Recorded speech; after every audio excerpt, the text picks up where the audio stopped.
here's something that seems almost impossible. A civilization that lasted roughly 3,000 years, longer than the gap between us and Cleopatra herself, eventually just stopped. The pyramids stayed standing, the temples stayed standing, but the Egypt that built them, the pharaohs, the independent kingdom running the show, that Egypt eventually came to an end. So what actually happened? Was it one dramatic collapse, a single invasion, a single disaster? Or something slower, quieter, and in some ways far more relatable than you'd expect? Let's find out. Here's the first misconception to clear up. Ancient Egypt didn't collapse just once in one dramatic moment.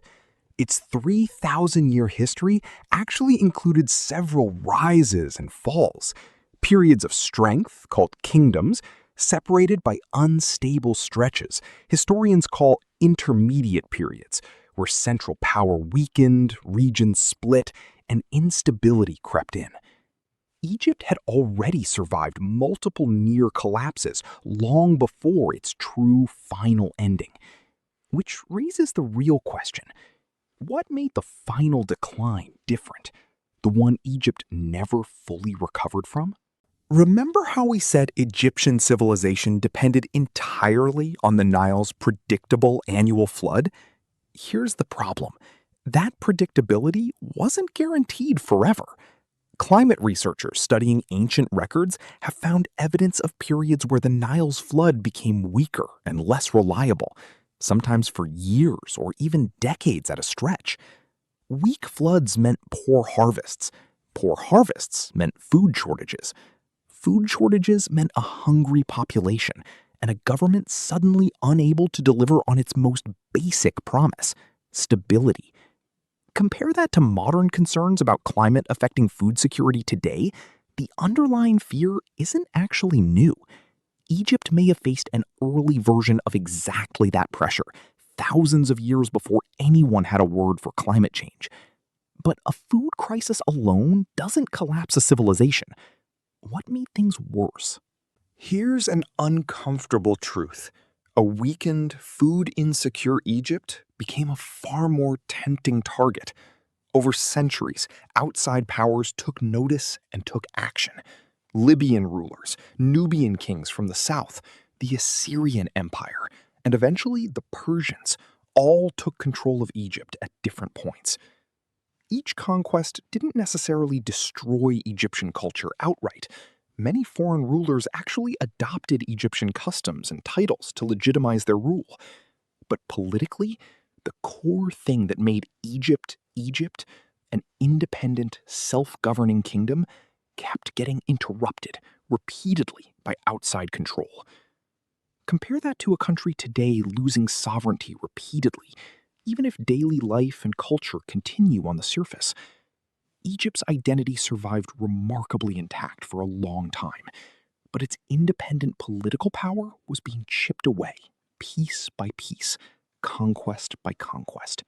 Here's the moment usually marked as the true end, 30 BCE, when Egypt, under Cleopatra, was finally absorbed into the Roman Empire following her defeat and death. After thousands of years, Egypt stopped being an independent kingdom entirely, becoming instead a province, a resource-rich territory feeding grain to Rome. Interestingly, Roman rulers governed Egypt in a way that still borrowed Egyptian religious and royal imagery, again trying to legitimize their control using symbols the population already trusted.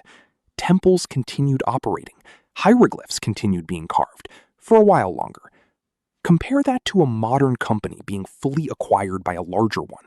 Daily operations might continue, familiar logos might even stay for a transition period, but the independent decision-making power is gone.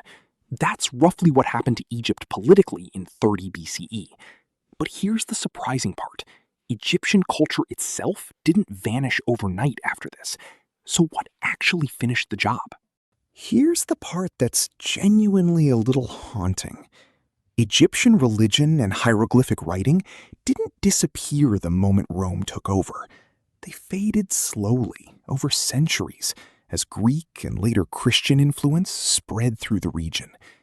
The last known hieroglyphic inscription was carved in 394 CE, and after that, the knowledge of how to even read hieroglyphs was essentially lost for over 1,400 years until the discovery of the Rosetta Stone in 1799 finally cracked the code again. Think about that. An entire language, an entire religious system, genuinely forgotten by the world for over a millennium. Not destroyed in a single moment, just slowly, quietly, no longer passed down until nobody alive still knew how to read it. So, back to our original question. Did ancient Egypt collapse in one dramatic moment? Not really. It was climate pressure weakening its foundation, foreign powers taking advantage of that weakness, political independence slipping away piece by piece, and finally, centuries of quiet cultural fading until the language itself was lost. And yet, walk up to the pyramids today, and they're still standing, still recognizable, still drawing millions of visitors every single year. In a strange way, Egypt's monuments outlived the very civilization that built them by thousands of years. Maybe that's the real lesson here. Civilizations don't usually end with one clean line in the history books. They fade, they get absorbed, they get forgotten in pieces. But sometimes, what they built manages to survive anyway, long enough for people thousands of years later to stand in the sand and still wonder exactly how it was done. And if this journey through ancient Egypt's rise and fall got you curious about what we explore next, there's a simple way to come along. Just hit subscribe so you don't miss it.